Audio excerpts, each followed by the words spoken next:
आज की वीडियो में हम लोग देखेंगे कि CSS बॉर्डर्स क्या होते हैं और हम उन्हें किस तरह अप्लाई कर सकते हैं अपनी स्टाइल शीट में। तो सबसे पहले मेरे पास एक HTML की फाइल है यहाँ पे और मैंने उसे यहाँ पे लिंक किया हुआ है अपनी एक CSS फाइल के साथ। यहाँ पे मैं सबसे पहले अपना जो है एक कंटेनर क्रिएट कर देता हूँ और कंटेनर क्रिएट करने के लिए मैं डॉट कंटेनर लिख के इस तरह कर देता हूँ और यहाँ पे मैं एक उसके अंदर हेडिंग 1 क्रिएट कर लेता हूँ और यहाँ पे मैं लिखता हूँ वेलकम टू उमर कोट्स और मैं इसे सेव कर लेता हूँ इस तरह करके। हेडिंग 1 के नीचे मैं एक पैराग्राफ क्रिएट कर लेता हूँ और पैराग्राफ के अंदर मैं लिख देता हूँ लॉरेम 100 और मैं एंटर करता हूँ तो ये एक मेरे पैराग्राफ क्रिएट हो चुका है। अब मैं यहाँ व्यू में जाके इसे वर्ड रैप कर लेता हूँ ताकि स्क्रीन पे मुझे शो हो जाए।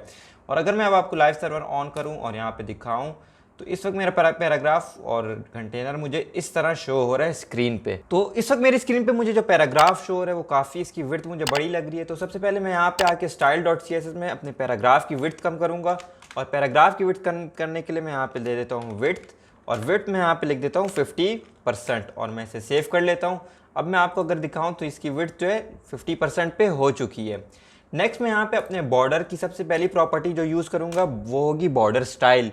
और बॉर्डर स्टाइल यूज़ करने के लिए मैं अपने कंटेनर की क्लास को जो मैंने यहाँ पे डिव में बनाई है उसे मैं कॉल करूँगा और कॉल करने के लिए मैं यहाँ पे यूज़ करूँगा डॉट कंटेनर और डॉट कंटेनर के अंदर मैं लिखूँगा बॉर्डर डैश स्टाइल और बॉर्डर स्टाइल लिख के सबसे पहले मैं इसे कर देता हूँ सॉलिड और सॉलिड करके मैं इसे सेव करता हूँ और आप लोगों को दिखाता हूँ। तो कुछ इस तरह का बॉर्डर हमें स्क्रीन पे शो हो रहा है। मैं अगर इसको थोड़ा सा जूम करूँ देख तो ये काफ़ी जो है मोटा सारा जो है लगने लग गया। इसी तरह हम यहाँ पे जो है इसको सॉलिड की बजाय डबल भी कर सकते हैं और अगर इसको मैं डबल करके आपको दिखाऊं तो और सेव कर लूँ और दिखाऊं तो ये देखें अब यहाँ पे ये जो है हाईलाइट नहीं हो रहा है यहाँ पे बल्कि जो है डबल बॉर्डर हमें इस वक्त शो हो रहा है स्क्रीन पे। इसी तरह मैं इसे यहाँ पे कर सकता हूँ डिफरेंट प्रॉपर्टीज़। ये सारी प्रॉपर्टीज़ मैंने यहाँ पे लिखी हुई हैं ताकि आपको समझ आ जाए कि हम कौन कौन सी प्रॉपर्टीज़ अप्लाई कर सकते हैं इसमें। तो इसके अलावा मैं यहाँ पे सारी इसको डॉटेड भी कर सकता हूँ और डॉटेड करके हम देखते हैं किस तरह हमें शो हो रहा है। तो ये अब हमें कुछ इस तरह स्क्रीन पे शो हो रहा है। तो आप खुद भी ये सारी प्रॉपर्टीज़ अप्लाई करके देख सकते हैं और अगर मैं इसे वापस नन कर दूँ तो बाय डिफ़ॉल्ट ये वैसे ही नन होता है तो फिर हमें स्क्रीन पर कुछ भी शो नहीं होगा। तो ये हमारी बॉर्डर जो है यहाँ पे रिमूव हो चुका है। नेक्स्ट जो प्रॉपर्टी हम लोग आज देखेंगे वो है बॉर्डर विड्थ। और अगर मैं इस बॉर्डर को वापस जो है सबसे ज़्यादा जो मुझे पसंद आ रहा था वो सॉलिड कलर था तो सॉलिड ही अपने बॉर्डर को वापस कर देता हूँ और आपको दिखाता हूँ तो मुझे अपना बॉर्डर कुछ इस तरह शो हो रहा है। अब मैं यहाँ पे क्या करता हूँ मैं एक इस डिव को कॉपी कर लेता हूँ और यहाँ पे मैं एक और डिव यहाँ पे बना लेता हूँ और इसे यहाँ पे पेस्ट कर देता हूँ और इसे नाम देता हूँ कंटेनर 2 का और मैं इसे सेव कर लेता हूँ। अब यहाँ पे आगे मैं यूज़ कर लेता हूँ डॉट कंटेनर 2 की क्लास और यहाँ पे मैं इसे भी बॉर्डर स्टाइल दे देता हूँ बॉर्डर स्टाइल दे देता हूँ इसे डैश्ड का। और अगर मैं इसे सेव करके आपको दिखाऊं तो मुझे कुछ इस तरह स्क्रीन पे अब ये दो बॉर्डर्स नज़र आ रहे हैं। तो नेक्स्ट मैं यहाँ पे यूज़ करूँगा अपने बॉर्डर विड्थ की प्रॉपर्टी और बॉर्डर विड्थ की प्रॉपर्टी को मैं यहाँ पे लिख लेता हूँ सबसे पहले बॉर्डर डैश विड्थ। और बॉर्डर विड्थ में हम जो है डिफरेंट यूनिट्स यूज़ कर सकते हैं जैसे कि पिक्सेल्स परसेंटेजेस और इसके अलावा हम थिक थिन और मीडियम भी यूज़ कर सकते हैं। तो मैं अगर इसे थिक कर दूं और इसे सेव करूं और आपको दिखाऊं तो ये देखिए हमारा बॉर्डर थिक हो चुका है। या आपको इस वक्त शो नहीं हो रहा तो फिलहाल मैं इसे यहाँ से थिक को रिमूव करके यहाँ पे इसको पिक्सेल्स भी दे सकता हूँ और अगर मैं इसे 15 पिक्सल करके आपको दिखाऊँ और अब मैं इसको दिखाऊँ तो ये देखिए हमारा बॉर्डर जो है अब कितना थिक हो चुका है और ये अब काफ़ी मोटा नज़र आ रहा है। मैं इसी तरह मैं इसको वापस जो है यहाँ से रिमूव करके 10 पिक्सल कर देता हूँ और आपको दिखाऊँ तो ये हमारी स्क्रीन पे कुछ इस तरह शो हो रहा है अब। और इसके अलावा जो है मैं बॉर्डर विड्थ को जो है नीचे वाले कंटेनर को भी बॉर्डर विड्थ दे देता हूँ और इसको मैं दूंगा बॉर्डर डैश विड्थ कर देता हूँ यहाँ पे और यहाँ पे मैं दे देता हूँ इसको 15 पिक्सल और इस तरह कर देता हूँ और आपको अब दिखाऊं तो ये देखिए ये दोनों बॉर्डर्स कुछ हमें अब इस तरह स्क्रीन पे शो हो रहे हैं। तो इसके अलावा मैं इनको थिक थिन और मीडियम की प्रॉपर्टीज़ भी यहाँ पे यूज़ कर सकता हूँ। तो मैं अगर पिक्सेल्स को रिमूव करके यहाँ पे इसको मीडियम कर दूँ और अब आपको दिखाऊं कि यहाँ स्क्रीन पे क्या हो रहा है तो इस वक्त ये हमारी स्क्रीन पे कुछ बॉर्डर इस तरह शो हो रहा है। तो मैं फिलहाल इसको वापस जो है 15 पिक्सल ही कर देता हूँ और इसे सेव करके दिखाता हूँ आप। अब यहाँ पे जो मुझे मेरे बॉर्डर्स नज़र आ रहे हैं मैं चाहता हूँ कि वो मुझे बिल्कुल ही जो है स्ट्रेट इस तरह नज़र ना आए बल्कि एक स्पेसिफिक साइड से वो मोटे या पतले नज़र आएँ। तो उसके लिए मैं यूज़ करूँगा अपने बॉर्डर स्टाइल में आके यहाँ पे मैं आके यहाँ पे यूज़ करूँगा बॉर्डर विड्थ और इसको मैं यहाँ से बल्कि अगर मैं डॉट कंटेनर को यहाँ से रिमूव कर दूँ और डॉट कंटेनर को यहाँ से रिमूव करके मैं आपको अगर दिखाऊँ तो मुझे कुछ इस तरह शो हो रहा है। अब मैं यहाँ पे इसको 5 पिक्सल कर देता हूँ और 5 पिक्सल करके अगर आपको दिखाऊं कुछ इस तरह शो हो रहा है। और 5 पिक्सल के आगे ही अगर मैं यहाँ पे लिख देता हूँ 10 पिक्सल, और 10 पिक्सल अगर लिख के आपको दिखाऊं तो ये देखिए अब ये साइडों से क्या हो गया, थोड़ा सा हल्का सा इसमें शेड आ गया।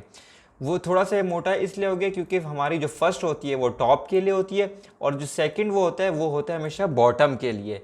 बॉटम का मतलब ये होगा कि ये साइड से जो है इसका पिक्सल इंक्रीज हो जाएंगे और टॉप से जो है इसके पिक्सल 5 होंगे। अगर मैं सिर्फ 5 को 15 कर दूंगा तो ये टॉप से जो है और मोटा हो जाएगा। और अब आप देखें तो इस साइडों से 10 पिक्सल है इस वक्त, और ये इस वक्त टॉप से जो है ये है 15 पिक्सल। इसी तरह मैं अगर इसे 10 पिक्सल कर देता हूँ और इसके अलावा मैं फिर से इसको 10 पिक्सल कर दूँ और लास्ट में मैं इसको कर देता हूँ 30 पिक्सल, तो अब क्या होगा हमारी स्क्रीन पे। अब अगर आप देखें तो ये हमें कुछ अपना बॉर्डर इस तरह नज़र आ रहा है। तो इसमें सीक्वेंस ये होगा कि सबसे पहले जो होगा इसमें वो होता है टॉप, उसके बाद जो होगा हमारा राइट होगा, राइट के बाद यहाँ पे होगा बॉटम, और बॉटम के बाद यहाँ पे होगा लेफ़्ट। तो ये यहाँ पे मैं इसको अगर कमेंट करके आपको दिखा दूँ तो ये हमारा जो है इस वक्त जो है सीक्वेंस है जो कि आपने यहाँ पे याद रखना है। वो ये है कि सबसे पहले यहाँ पे अगर हम देखें तो वो होगा यहाँ पे, अगर मैं इसको कट कर दूँ और यहाँ पे वापस पेस्ट कर दूँ और दिखाऊँ तो सबसे पहले जो 15 पिक्सल है ये हमारे टॉप से है, और उसके बाद जो है 10 पिक्सल ये हमारा राइट है, और 10 पिक्सल वापस बॉटम है, और लास्ट में ये 30 पिक्सल जो है ये हमारा लेफ्ट से होगा बॉर्डर। और इसकी इमेज कुछ इस तरह हमें स्क्रीन पे अब शो हो रही है। सिमिलरली मैं यहाँ पे अपने बॉर्डर्स को कलर्स भी दे सकता हूँ, और कलर्स देने के लिए मैं यहाँ पे यूज़ करूँगा प्रॉपर्टी बॉर्डर कलर, और बॉर्डर कलर को मैं यहाँ पे लिख देता हूँ। और अगर मैं इसे बॉर्डर कलर को कर देता हूँ रेड, और अब आपको दिखाऊँ तो हमारा बॉर्डर रेड कलर का हो चुका है। जिस तरह मैंने यहाँ पे अपनी विड्थ को जो है टॉप राइट बॉटम लेफ़्ट किया था, इसी तरह मैं अपने बॉर्डर कलर को भी टॉप बॉटम राइट और लेफ़्ट कर सकता हूँ। तो सबसे पहले आपने याद रखना है इसमें पहला जो होगा वो टॉप के लिए होगा और सेकंड जो होगा वो राइट के लिए होगा। अब मैं राइट से इसे अगर करना चाहूँ तो मैं इसे दे देता हूँ येलो, और उसके बाद मैं बॉटम में इसे दे देता हूँ ब्लू कलर, और ब्लू के बाद मैं लास्ट में दे देता हूँ इसको वायलेट कलर। और अब मैं इसे सेव करके आपको अगर दिखाऊं तो अब ये हमारा बॉर्डर कुछ इस तरह हमें स्क्रीन पे शो हो रहा है। और अगर हम यहाँ से इन दोनों को रिमूव कर दें और अब मैं आपको अगर दिखाऊं तो पहला वाला हमारा जो होगा वो टॉप होगा और सेकंड वाला बॉटम होगा। बॉटम का मतलब ये साइड वाइज होगा।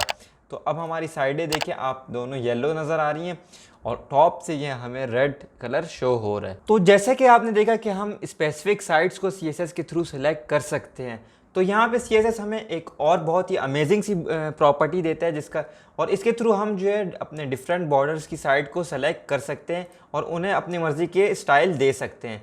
अगर मैं यहाँ पे आऊँ और यहाँ पे मैं लिखूँ बॉर्डर डैश टॉप और डैश अगर मैं लिख दूँ स्टाइल, और बॉर्डर डैश टॉप स्टाइल को मैं कर दूँ डॉटेड, और इसके बाद जो है मैं यहाँ पे आके इन सब को मैं यहाँ से रिमूव कर देता हूँ और नेक्स्ट मैं यहाँ पे लिख देता हूँ border dash bottom dash style, और यहाँ पे मैं इसे कर देता हूँ सॉलिड। अब अगर आपको मैं यहाँ पे चल के दिखाऊँ तो इस तरह का कुछ करना भी पॉसिबल है। और अब आप अगर देखें तो ये जो है टॉप से जो है ये डॉटेड है और बॉटम से यहाँ पे सॉलिड हो गए। तो इस तरह आप अपने स्पेसिफिक साइट्स को भी CSS में बॉर्डर्स के सेलेक्ट कर सकते हैं और उन्हें अपनी मर्जी के स्टाइल दे सकते हैं। इसी तरह हम अपने बॉर्डर को राउंड भी बना सकते हैं, और राउंड बनाने के लिए हम लोग यहाँ पे प्रॉपर्टी यूज़ करते हैं बॉर्डर डैश रेडियस। और बॉर्डर रेडियस अगर मैं यहाँ पे इसका दे देता हूँ 5 पिक्सल, और अब मैं अगर आपको दिखाऊँ तो यहाँ पे मुझे कुछ भी शो नहीं हो रहा है। और अगर मैं इसे यहाँ पे 15 पिक्सल करके आपको दिखाता हूँ तो ये देखिए हमारा बॉर्डर यहाँ से, क्योंकि मेरी विड्थ जो है इसकी फुल हुई हुई है तो इस वक्त आपको शो नहीं हो रहा। अगर मैं इसको थोड़ा सा और बढ़ा दूँ और आपको अब दिखाऊँ तो ये देखिए बिल्कुल हमारा जो है राउंड बॉर्डर हो चुका है इस वक्त। तो इस तरह आप अपने बॉर्डर्स को सर्कल या रेडियस फॉर्म में भी बना सकते हैं थ्रू बॉर्डर रेडियस। तो whenever you are working with CSS file, it's always a good practice कि आप अपने कोड को शॉर्ट रखें। और शॉर्ट रखने के लिए मैं यहाँ पे इस सब को रिमूव कर दूंगा। अगर मैं फिर से अपनी बॉर्डर की प्रॉपर्टीज़ अप्लाई करूँ और मैं उसे सिर्फ एक लाइन में अप्लाई कर रहा हूँ तो उसके लिए मैं यहाँ पे यूज़ करूँगा बॉर्डर का, और बॉर्डर का यूज़ करके मैं यहाँ पे सबसे पहले इसको बॉर्डर को मैं दे देता हूँ 15 पिक्सल की विड्थ, और विड्थ के बाद मैं इसे स्टाइल दे देता हूँ सॉलिड, और लास्ट में मैं इसे कलर दे देता हूँ रेड कलर दे के अगर मैं इसे अब सेव करूँ और आपको दिखाऊँ स्क्रीन पे कुछ, तो इस तरह का हमें जो है अपना बॉर्डर इस वक्त शो हो रहा है स्क्रीन पे। मैं इसका साइज़ छोटा कर देता हूँ तो देखेंगे ये कोड कितना सिंपल हो चुका है और इजीली हमें जो है वन लाइन में नज़र आ रहा है। तो इसी तरह आप अपने कोड को शॉर्ट रखने की कोशिश करें। तो ये थी हमारी CSS बॉर्डर्स की वीडियो और आई होप आपको समझ आया होगा कि मैंने किस तरह डिफरेंट स्टाइल्स को, प्रॉपर्टीज़ को यूज़ करके अपने बॉर्डर्स को अप्लाई किया है CSS शीट में। तो अगर आपको इस वीडियो की समझ आई है तो आप मेरे चैनल को लाजमी सब्सक्राइब करें, बेल आइकन पे क्लिक करें और जल्दी से वीडियो को लाइक कर दें। तो इस वीडियो को मैं यहीं पे एंड करूँगा और मिलते हैं नेक्स्ट वीडियो में।